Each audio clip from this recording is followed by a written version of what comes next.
Hi అండి, welcome to my channel.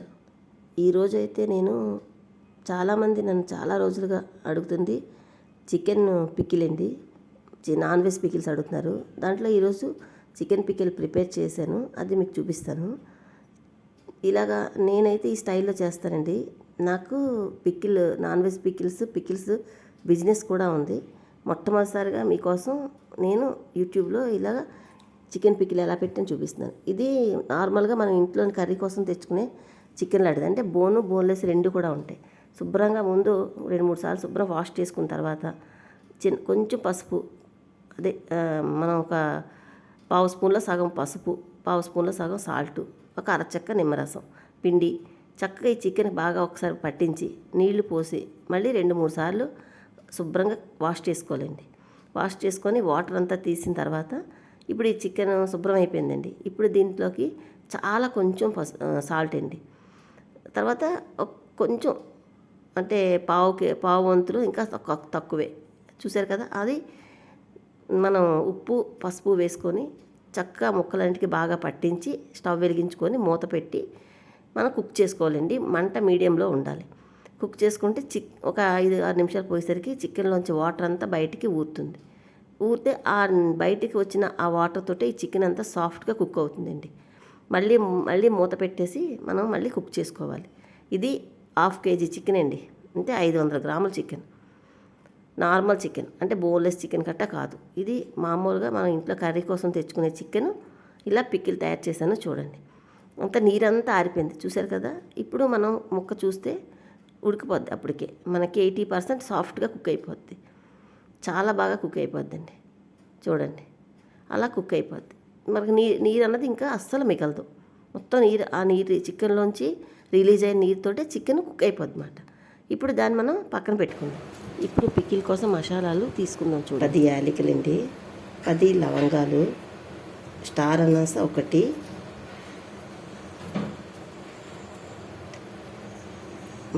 దాక్షిణ చెక్క 2 ఇంచీలు, జాపత్రి 1 అండి, మరాఠీ మొగ్గలు చిన్నవి 2, ఇది జాజికాయ చిన్న ముక్కండి. తర్వాత గసగసాలు 1 స్పూన్ అండి, ఇవి ఆవాలు 1/2 స్పూను, మెంతులు 1/2 స్పూను, ధనియాలు 1 స్పూన్ అండి, సోంపు కూడా 1/2 స్పూన్ అండి, జీలకర్ర 1/2 స్పూన్. ఇవేనండి డ్రై ఇంగ్రీడియంట్స్ అన్నీ కూడా. మసాలాలు గిన్నెలో ప్యాన్ పెట్టుకున్నాం కదండి, హీట్ అయిన తర్వాత ఇవి వేసుకోవాలి. ఈ మసాలాలన్నీ ప్యాన్లోని మంటను తక్కువలో పెట్టుకొని కంటిన్యూస్గా వేయించుకోవాలండి. అస్సలు అన్నది మాడకూడదు. మంచి పరిమళం వస్తుంది చక్కగా. ఒక్క 5-6 నిమిషాలు కంటిన్యూస్గా మంటను తక్కువలో పెట్టుకొని వేయించుకుంటే చక్కగా అన్నీ వేగిపోతాయండి. మంచి పరిమళం వస్తుంది. ఇప్పుడు ఈ 500 గ్రాముల చికెన్ పిక్కిల్కి ఈ మసాలాలు కరెక్ట్గా సరిపోతాయండి, ఈ పొడి చేసుకుంటే.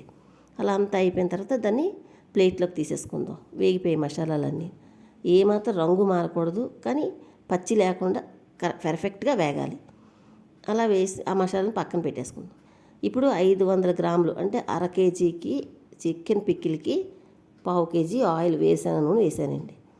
వేరుశనగ నూనె కానీ నువ్వుల నూనె కానీ వేసుకోవచ్చు, కానీ చికెన్ పికిల్ కానీ నాన్ వెజ్ పికిల్ కానీ వేరుశనగ నూనె బాగుంటుంది. అదే మనం ఇంట్లో వాడుకునే రిఫైండ్ ఆయిల్ కట్ట వేయొద్దు, అది నూనె జిడ్డు రాసి వస్తుంది. నూనె వేడెక్కుతుంది, మరిగిన తర్వాత మరీ సలసలమని మరగకూడదు. చక్కగా మరిగిన తర్వాత తక్కువలో పెట్టేసుకొని ఆల్రెడీ మనం ఉడికించి పెట్టుకున్నాం కదండి చికెన్, దాన్ని ఆ పీసెస్ అన్నీ కూడా ఈ ఆయిల్లో వేసుకొని చక్కగా ఫ్రై చేసుకోవాలి. అది ఒక పక్క ఫ్రై అవుతుంటుంది. ఈలోపు ఈ మసాలాలు చల్లారిపోయి నెక్స్ట్ ఇప్పుడు అల్లం వెల్లుల్లి కూడా 30 గ్రాములు అల్లము, 50 గ్రాములు వెల్లుల్లి, కొలత అదేనండి. లేదంటే 2 వెల్లుల్లిపాయలు, 2-3 ఇంచీలు అల్లం ముక్కలైన అదైనా తీసుకోవాలి. ఇది అంత ముందు చక్కగా వేగిపోయింది, మంచి పరిమళం వస్తుంటుందండి. ఓకేనండి. ఇలాగ మసాలా పొడి రెడీ అయిపోయింది. దీన్ని పక్కన పెట్టేసుకొని సేమ్ అదే మిక్సీ గిన్నెలోని మనం అల్లం వెల్లుల్లి తీసుకున్నాం కదండి, అల్లం 3 ఇంచీలు అల్లం ఉండాలండి, లేదంటే 30 గ్రాములు ఉండాలి. 40 గ్రాములు వెల్లుల్లిపాయలు ఉండాలి. లేదంటే పెద్ద వెల్లుల్లిపాయలు అయితే 2. ఏదైనా ఏ కొలత మీకు కన్వీనియంట్గా ఉంటే అది తీసుకోండి. అర కేజీ చికెన్కి దాంట్లో కొంచెం వాటర్ వేసుకోండి. వాటర్ వేసుకొని చక్కగా మిక్సీ పట్టేయండి.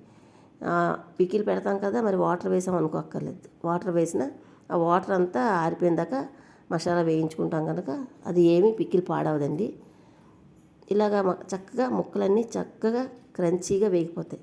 పైన చిన్నగా లేయర్ వస్తుంది చూడండి, చూసారా? గోల్డెన్ బ్రౌన్ కలర్లో చిన్న గోల్డెన్ కలర్ లేయర్ వస్తుంది, అంటే ముక్క మనకి చక్కగా వేగిపోయినమాట. ఇప్పుడు దాన్ని చక్కగా తీసేసుకొని జాలి గరిటలోకి తీసేసుకొని పక్కన పెట్టేసుకుందాం. ఇలాగా ఈ ఫ్రై చేసాం కదా చికెన్, ఇది పక్కన ఉంచుకుంటే ఇదే ఆయిల్లో మనం ఇప్పుడు ఆల్రెడీ మనం మిక్సీ పట్టుకున్నాం కదండి అల్లము వెల్లుల్లి పేస్టు, దాన్ని వేసుకొని వేయించుకుందామండి. చికెన్ పికిల్ నేను మాత్రం రెగ్యులర్గా ఇలాగే పెడతానండి. మరి ఎవరెవరు ఏ పద్ధతిలో పెడతారంటే ఒక్కొక్కరు ఒక్కొక్క పద్ధతిలో పెడతారు. చాలా పద్ధతులు ఉంటాయి కదా, ఒక్కొక్క స్టైల్ ఒక్కొక్కటి. మరి నేను పెట్టే రెగ్యులర్ స్టైల్ అయితే ఇదేనండి. మనం రుబ్బుకున్న అల్లం వెల్లుల్లి పేస్ట్ అంతా పడిపోద్దండి. చెప్పాను కదా, 30 గ్రాములు అల్లము, 40 గ్రాములు వెల్లుల్లి. మంట మాత్రం ఇక మీదట హైలో పెట్టడానికి వీల్లేదండి. మీడియం టు సిమ్లోనే పెట్టుకొని కంటిన్యూస్గా కలుపుకోవాలండి. ఎందుకంటే నూనె బాగా వేడెక్కుంటుంది, అల్లం వెల్లుల్లి తొందరగా వేగిపోద్ది. అల్లం వెల్లుల్లి వేగి ఇంకా అయిపోతుంది అనగా కొంచెం కరివేపాకు వేసుకోండి. వేసుకొని అవంతా చక్కగా వేగిపోయింది. ఇప్పుడు మనం సాల్ట్ 30 గ్రాములండి. ఈ మనం ఆడుకున్న మసాలా పొడి అంతా పడద్ది, లేదంటే 40 గ్రామ్స్ 40 గ్రాములు. ఆ రెండు ఒక్కసారి ఇలా వేగాలి. ఎక్కువ సక్కర్లేదు, ఒక 15-20 సెకండ్లు వేగిన తర్వాత 40 గ్రాములు కారం అండి. ఓకేనండి. ఉప్పు 30 గ్రాములు, ఇవి మసాలా కారము 40 గ్రాములు వేసానండి. వేసాక ఈ నూనెలోని చూసారా అలా నూరగలా వస్తుంది కదా, అలాగా అంతవరకు ఓకే. అంటే కారం వేసిన తర్వాత ఒక 20 సెకండ్స్ వేగితే సరిపోద్దండి ఆ నూనె వేడికి, లేకపోతే నల్లగా మాడిపోద్ది కారం, బాగోదు. ఇప్పుడు మనం ఆల్రెడీ చికెన్ కూడా వేసేసి స్టవ్ ఆఫ్ చేసేసుకోవాలి, చల్లారి పెట్టాలి. చక్కగా చల్లారిపోయింది. నేను ఒక 4-5 గంటలు అయితే చల్లారిపోయిన తర్వాత నిమ్మకాయలు అయితే 8 నిమ్మకాయలు వేసుకోవాలి. లేదు గ్రాముల్లో కొలత అంటే 50 గ్రామ్స్ మనం నిమ్మరసం తీసుకోవాలండి. 50 గ్రామ్స్ అయినా తీసుకోవచ్చు, లేదంటే 8 నిమ్మకాయలు. అంటే 8 నిమ్మకాయలు అంటే కొన్నిట్లో రసం ఎక్కువ ఉంటుంది తక్కువ ఉంటుంది కనుక కొలతకి 50 గ్రామ్స్. ఓకేనండి. అలా తీసుకొని చక్కగా మనం ఈ రసం అంతా ఈ చికెన్ పికిల్లో వేసుకోవాలండి. నిమ్మరసం వేసుకొని బాగా కలుపుకొని నైట్ వదిలేయాలండి. నైట్ వదిలేసిన తర్వాత మర్నాడు మనం తీసుకొని సర్వ్ చేసుకుంటే బాగుంటుందండి. ఊరాలి. ఒక నైట్ ఊరిందంటే మనకి చికెన్లో ఉండే జ్యూసు, ఈ నిమ్మరసం, ఈ మసాలాలు అన్నీ సెట్ అవుతాయి అన్నమాట. అప్పటికప్పుడు తినే కన్నా ఒక నైట్ రెస్ట్ ఇచ్చి నెక్స్ట్ డే తింటే మాత్రం ఈ చికెన్ పికిల్ చాలా అమోఘంగా ఉంటుందండి. మీరు ఒకవేళ ఎప్పుడైనా ట్రై చేస్తే ఓకే, ఎప్పుడైనా బయట కూడా చాలాసార్లు కొని ఉంటారు. నేను చెప్పిన పద్ధతుల్లో అవే కొలతలతోటి చాలా సింపుల్గా తయారు చేసి చూడండి, మీకు తప్పనిసరిగా నచ్చుతుందని అనుకుంటున్నాను. ఒకవేళ మీరు నా వీడియో చూసి ట్రై చేస్తే ఎలా ఉందో మాత్రం కామెంట్ సెక్షన్లో కామెంట్ చేయండి. థ్యాంక్ యూ ఫర్ వాచింగ్ అండి. బాయ్ అండి.